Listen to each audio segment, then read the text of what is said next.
Right after my wife's funeral, my daughter slapped me, then kicked me out of the very home I raised. Harini still remembered the sound of the rain tapping on the chapel roof the day we buried my wife. Linda was a soft, steady drizzle that seemed to weep along with me. 65 years old. And suddenly I felt like a lost child. Linda and I had been married for 41 years. She was the calm in my storm, the glue that held our small family together when life tried to pull us apart. Watching that casket lower into the ground was like watching my own soul disappear into the earth. My heart ached in a way I didn't know was possible. Our daughter, Emily, stood next to me, arms crossed tightly over her chest, eyes dry. She didn't shed a tear, not even one. I thought maybe it was shock, or maybe her grief just looked different than mine.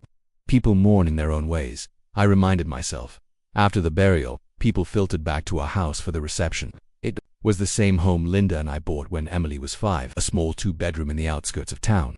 Linda had picked the yellow paint herself, said it made the house feel like sunshine even on cloudy days. I stood in the kitchen, staring blankly at the untouched casserole dishes on the counter. Friends and neighbors spoke in hushed tones, offering their condolences.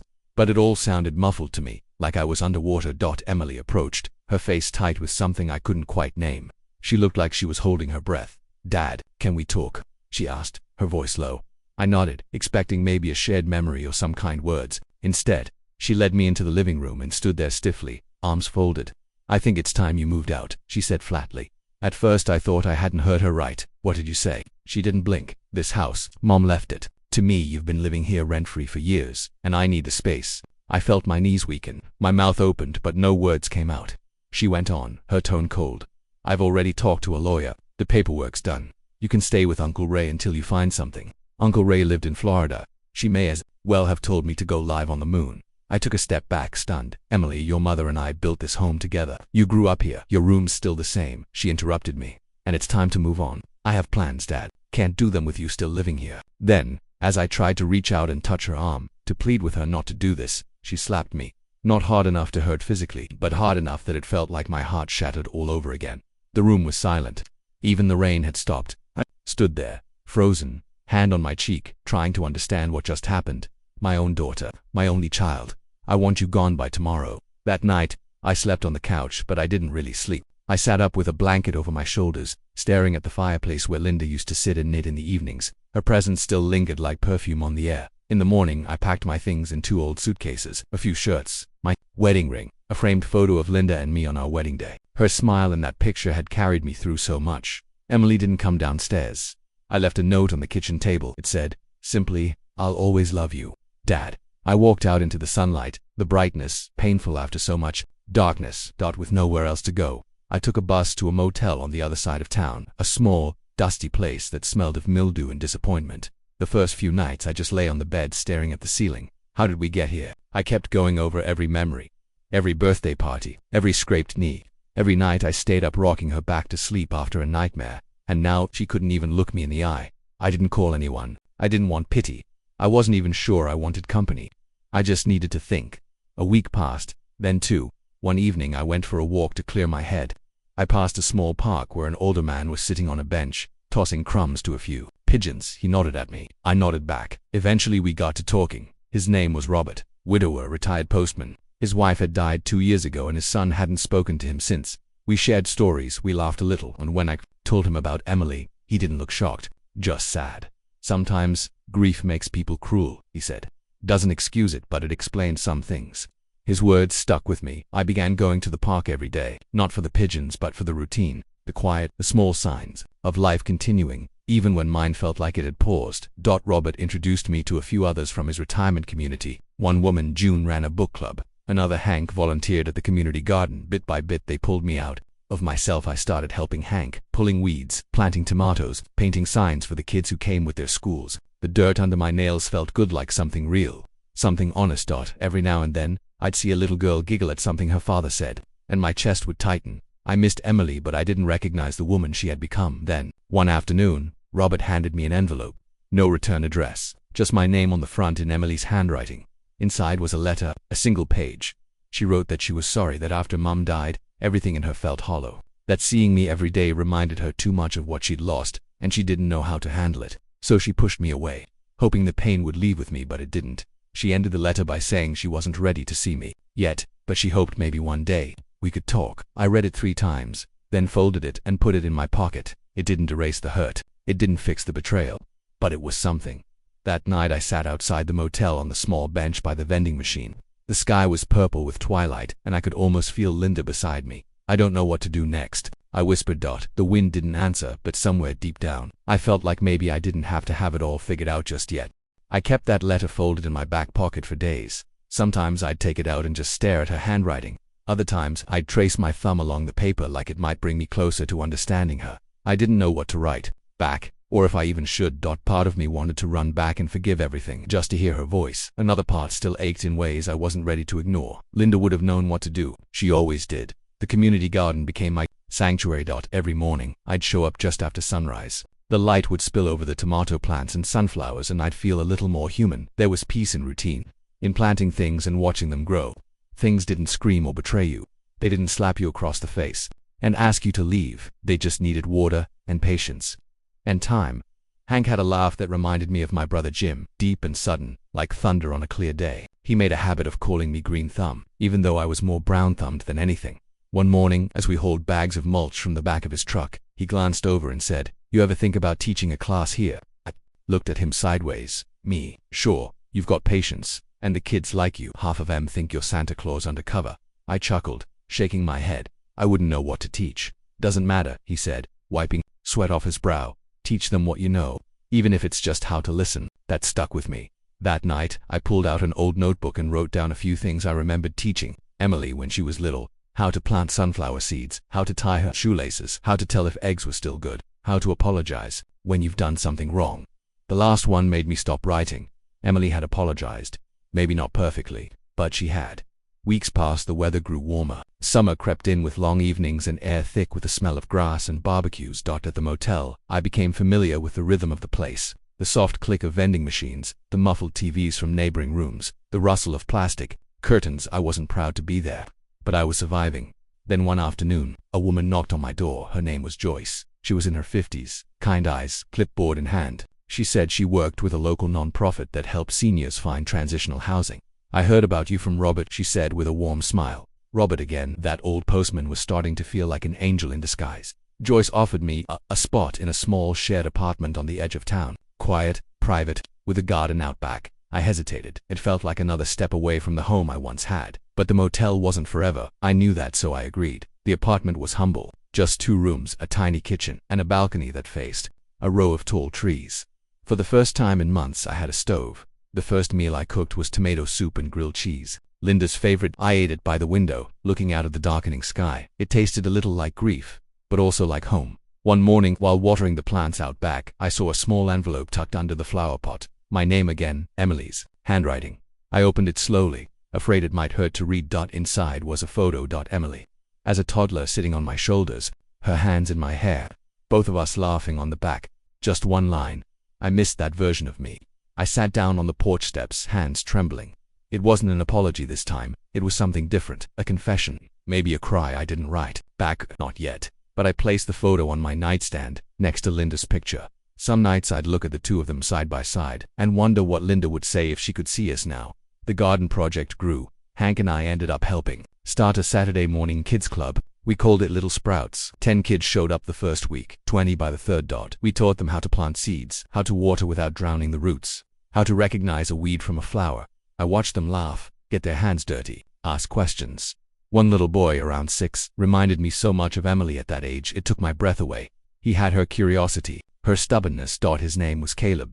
After class one day, his mum came to pick him up and lingered a little to chat. "You're good with them," she said. "Just old and patient," I replied. She smiled. "That's a gift. My dad passed before Caleb was born. I wish he'd had a grandfather like you." I nodded politely, but inside, something cracked open. I wondered if Emily had thought about what her own children might one day ask. "Where's Grandpa? Why don't we visit him?" Or maybe she'd just pretend I never existed. That night, I dreamed of Linda. She was in the kitchen, wearing that faded apron with the embroidered sunflowers. The smell of cinnamon filled the air. She looked up at me, smiling, but didn't say anything. I reached out to touch her hand, but woke up before I could feel her. The next morning I sat on the porch with coffee, watching a bird build a nest in the tree. Life continuing, messy, relentless, but still going. The letter came the following week. It was longer this time. 3 full pages. Emily wrote about her grief, how it twisted things inside her, how angry she'd been at me not because I did anything wrong, but because I was still here and Mom wasn't. She admitted that she couldn't bear the quiet of the house with just the two of us, said it made her feel like a shadow. She confessed that she thought pushing me away would make it hurt less. It didn't. She ended the letter with, "I don't expect you to forgive me, but I want to try to know you again, if you'll let me." I sat with that sentence for a long time. I didn't cry. Not right away, but later, while folding laundry, I found a pair of socks Linda had knitted, and I crumpled to the floor, holding them to my chest like they could hold me back. Forgiveness isn't a switch, it's a door, and some doors take time to open. The next day, I walked to the community center and used the public computer to type a letter back. I told her I was still hurt, still confused, but I was here. I told her I was in a small apartment near Maple and 4th, with a garden and a noisy neighbor who played country music too loud. I told her about Caleb and the little sprouts. I didn't say I forgave her. Didn't say I didn't. I just said, "I'm still your dad." That never changed. 2 weeks passed. Then one afternoon, as I was setting up for the kids' club, I heard footsteps behind me. I turned, expecting Hank or one of the volunteers. It was Emily. She looked smaller somehow, her eyes red, but not crying. She held a small Tupperware container. "Your favorite," she said, voice shaking. "Mom's apple crisp." I tried. "It's probably terrible." I took it from her gently. We stood in silence for a long time. Then, slowly, I stepped aside and pointed to a chair. "You want to help me plant carrots?" She nodded and sat down. We didn't talk about the past, we just pressed seeds into the dirt quietly together, and for now, that was enough. Emily's hands were unsteady in the soil. She hadn't done this in years. The last time we planted carrots together, she was 7, and kept asking if we'd grow orange-colored trees. Back then, I told her carrots were like secrets. You couldn't see them growing, but they were always there, waiting for the right moment to come out. Now, as she pressed the seeds into the dirt with quiet focus, I wondered what she was hiding under the surface. The silence between us wasn't awkward. It was careful, like two people testing the weight of a cracked bridge before deciding if they could walk across it together. After the kids arrived for the club, Emily helped pass out the tiny watering cans and laughed softly when Caleb sprayed himself in the face. I caught her watching me a few times. Not the way you look at a stranger, but the way you stare at something you've forgotten you once loved. When the session ended and the children ran off with their parents, we sat together on the bench near the garden beds. The sun was dipping low, turning everything gold. She cleared her throat, still staring straight ahead. "I went through Mom's old recipes last week." I nodded. She left little notes in the margins like, "Add extra cinnamon if it's cold outside," stuff like that. I smiled, remembering she believed cinnamon could fix anything. "I think she was right," Emily said softly. A breeze rustled the sunflowers behind us. She leaned forward, elbows on her knees. "I don't know how to be around you yet," she said. "I keep remembering how I made you leave, and I don't know how to forgive myself for that." I sat still for a moment, letting her words hang in the air. "You don't have to," I said. She looked at me confused. "You don't have to forgive yourself right now. That'll come when it comes. Just be here. That's enough." Her eyes filled with tears, but none fell. Instead, she leaned her shoulder gently against mine. It was the first time she'd touched me in months. The ache in my chest softened, just slightly in the days that followed. Emily started showing up more often. Sometimes just to sit, sometimes to help. She even joined the Saturday classes twice in a row, and the kids adored her. I saw glimpses of who she used to be, but also someone new, someone trying. One morning she brought a thermos of coffee and 2 mugs. "Mom always made it's too strong," she said. "I liked it that way." Well, I didn't. So I made this the way I like it. "You'll just have to adjust." I laughed, and she smiled like it was okay to smile now. In those small moments, I started to believe we might find our way back. Not to what we had, but to something else, something real. But healing is never a straight path. It was a Tuesday when the letter came folded neatly in the mailbox at my apartment, from the law office that had handled Linda's will. I hadn't heard from them in months. Inside was a formal notice, the original ownership deed of the house. My house had never been transferred to Emily. Legally, I was still the rightful owner. I read it twice, stunned. Everything she'd said about the house being hers, about the lawyer she hired, wasn't true. Or maybe it had been a bluff. Either way, I felt something old and angry stir inside me. I sat at the kitchen table, letter in hand, staring at nothing. Why had she lied? Why had she kicked me out if she didn't even have the right to? Was it control? Punishment? I didn't want to think those things. Not after how far we'd come, but they wouldn't leave me alone. That evening she came by with banana bread wrapped in a towel. "Just like Mom's," she said. I looked at her, unsure of how to start. Finally I handed her the letter. She read it slowly, her face draining of color. "I didn't know," she whispered. I thought it was transferred after the will was read. That's what I assumed. You told me a lawyer confirmed it." Her hand shook. "I lied," she said, barely audible. "I just needed you gone." I thought I couldn't breathe with you in that house." The words hung like smoke in the room. I stood up, needing space. "I gave you everything," I said. "Not just the house, my whole life, your mother's memory, and you couldn't even be honest." "I know," she said, crying now. "I know. And I hate myself for it every day."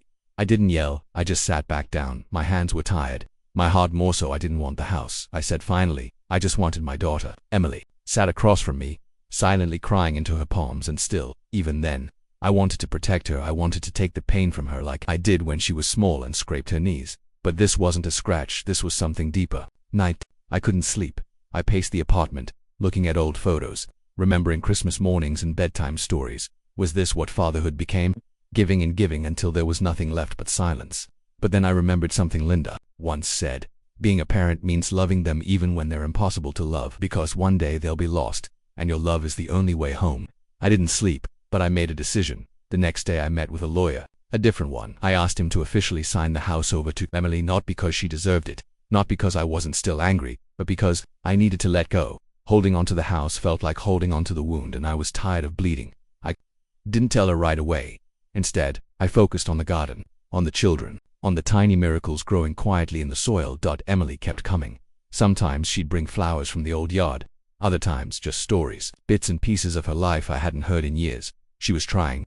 I could see that, trying to build something from the rubble. It would never be the same, but maybe, just maybe, it could be better. One Saturday morning, as the sun lit up the garden beds and the children laughed in the distance, she sat beside me on the bench. "I want you to come home," she said softly. I looked at her, not with anger, not with fear, just quietly. "You mean the house?" She nodded. "You signed it over, didn't you?" I said nothing. She reached into her bag and pulled out a worn photo album, or photos, our family page after page of memories, holidays, birthdays, mud pies in the yard. Linda's smiling in every frame. She turned it to a blank page at the back.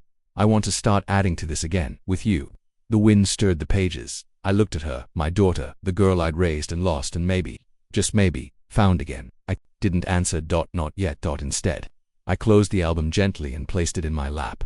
Some doors don't open all the way at once. Sometimes they creak open slowly, letting in slivers of light, and sometimes you just need to sit quietly beside them and wait. The room fell quiet again, save for the distant hum of the ceiling fan that rocked with a rhythm too slow to notice unless one sat very still. Sat like that for hours, still, motionless. The weight of what had happened, the betrayal, the silence, the cold stares pressed against my chest like a stone that refused to shift. It wasn't just grief anymore. It was the kind of pain that comes from realizing something you built your entire life around wasn't real. Or maybe it was real, once. And somewhere along the way, it changed, and I didn't see it happening. Or I did, and I pretended not to. The door creaked open, slow and hesitant. Margaret peeked in, her expression soft, unreadable. She didn't speak right away, just stood there, letting her presence fill the empty corners of the room. "You haven't eaten," she said finally, voice quiet. I shook my head, unable to meet her eyes. "Not hungry." She didn't push, didn't offer advice or try to lighten the mood. She only stepped in, placed a folded blanket on the arm of the chair beside me, and sat down across the room. A long silence passed between us, but it didn't feel heavy. It felt needed. Then quietly she began to speak. "You know, when my son stopped talking to me, I thought the world had ended."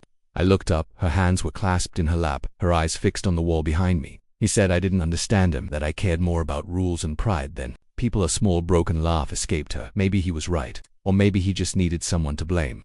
Either way, the silence lasted nearly 10 years. I swallowed hard. 10 years. Did he come back? She nodded slowly. He did. But by the time he did, I wasn't the same, and neither was he. We had to meet all over again, like strangers. I let her words settle. They didn't bring peace, but they brought a strange kind of understanding. Maybe that's what I was facing now. Not just loss, but the death of a version of life I thought would always be there. The echo of footsteps drew my eyes toward the hallway. It was Emily. She stood at the edge, clutching the frame with trembling hands, her face pale, her expression unreadable. Her presence stirred something old and aching inside me. She looked thinner, weaker, but in her eyes I saw the same fire that used to burn when she was a little girl refusing to eat her broccoli. Margaret stood slowly and gave me a look that said, "This is yours to handle," before leaving us alone. Emily didn't speak at first. She just came and sat on the floor in front of me, like she used to when she was 5 and wanted to hear bedtime stories. My throat tightened. She pulled something from her pocket, a folded piece of paper. Her hands shook as she held it out. "I wrote this last night. I couldn't sleep." I hesitated before taking it. My hands brushed hers, and, for a moment, I thought I saw a flicker of guilt or fear, or maybe both, in her eyes. I unfolded the letter. The words were messy, written in ink that had bled slightly from where her tears must have landed. Dad, I don't know how to say this to your face. I thought if I could write it down, maybe it wouldn't sound so cruel, but it probably still does. I was angry at you, at the world, at myself, and I took it out on you. You were always the one I could blame. You were safe that way. But I crossed a line. I did things I can't undo. I said things I can't take back. And when I saw your face at the funeral, I realized I'd become someone I didn't even recognize. Not the daughter you raised, not someone you could be proud of. I don't expect you to forgive me, but I need you to know I miss you and I'm sorry. I folded the letter, my hands trembling, heart thudding hard against my ribs. When I looked up, Emily's eyes were already brimming. She didn't ask for anything, she just waited, for a word, a nod, something. I reached out, placing the letter on the table beside me. Then I looked at her, really. Looked, not as the girl who betrayed me, but as the woman trying to find her way back. You hurt me, I said. The words came out thin but firm. She nodded quickly, tears spilling over. I know. You took everything I gave you and walked away like it meant nothing. She broke then, folding into herself, shoulders shaking with silent sobs, and still, I continued, but I never stopped being your father. She looked up at that, eyes wide, hopeful, afraid. I leaned forward. I'm still angry. I don't know when that will fade. Maybe it won't, but I'm here. And if you really want to fix this, it starts with being honest, not just with me, with yourself. She nodded, biting her lower lip like she used to and trying not to cry. I reached out and placed my hand on her shoulder. It was a small gesture, but it was enough. She leaned into it, her cheek against my knee like a child again, and we stayed there like that. No words, just silence. That wasn't heavy anymore. Later, after Margaret brought us tea and Emily fell asleep on the couch wrapped in the blanket she always loved as a child, I walked outside. The night air was cool, sharp, filled with crickets and the occasional distant bark of a dog. I lit a cigarette. I didn't really want, and stared up at the stars. The same stars I used to tell stories about when Emily was small, how there were guardians watching over us. I didn't know what came next. I didn't know if forgiveness was something I could give freely, or if it would take years of rebuilding what was broken. But for the first time in a long while, I didn't feel entirely alone in my grief. There was a part of me that still longed for what we'd lost, but another part, a cautious, hesitant part, was beginning to wonder if maybe, just maybe, something new could grow in its place, something different, not better, not worse, just real.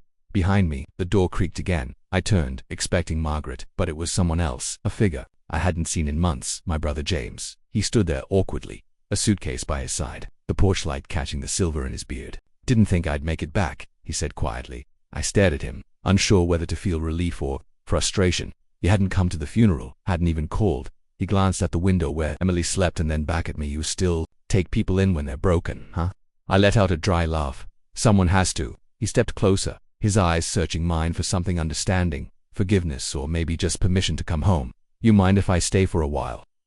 Nodded slowly. You'll have to make your own coffee. He smiled faintly, and for a moment it felt like we were boys again, sneaking out past curfew, sharing secrets we never told anyone else. But we weren't boys anymore. We were men weathered by time, choices, and regret. Still, here we were, and something about that felt important. Inside. Emily stirred. Margaret hummed from the kitchen. James carried his suitcase inside without another word. Leaving the night air empty again, I stayed outside a little longer, letting the quiet fold over me like an old coat.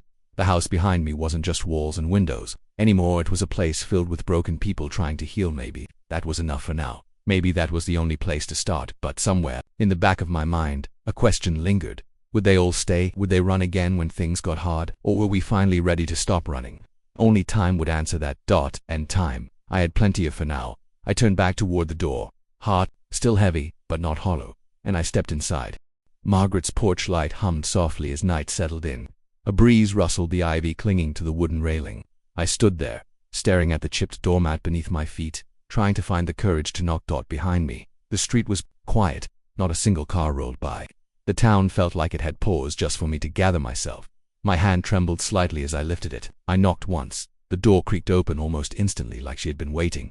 Margaret's eyes held that quiet wisdom I had grown to lean on. I made tea, she said gently, stepping aside. The living room was, as I remembered. Soft yellow lamplight bathed everything in warmth. A knit blanket was folded neatly over the arm of her old recliner, and Emily's wheelchair sat by the window. Empty. She's asleep, Margaret whispered, following my glance. I nodded. We sat down in silence. She handed me a cup. The first sip settled something inside me. I went to the funeral, I said quietly. She didn't flinch. How was it? I hesitated. Small. Not many came.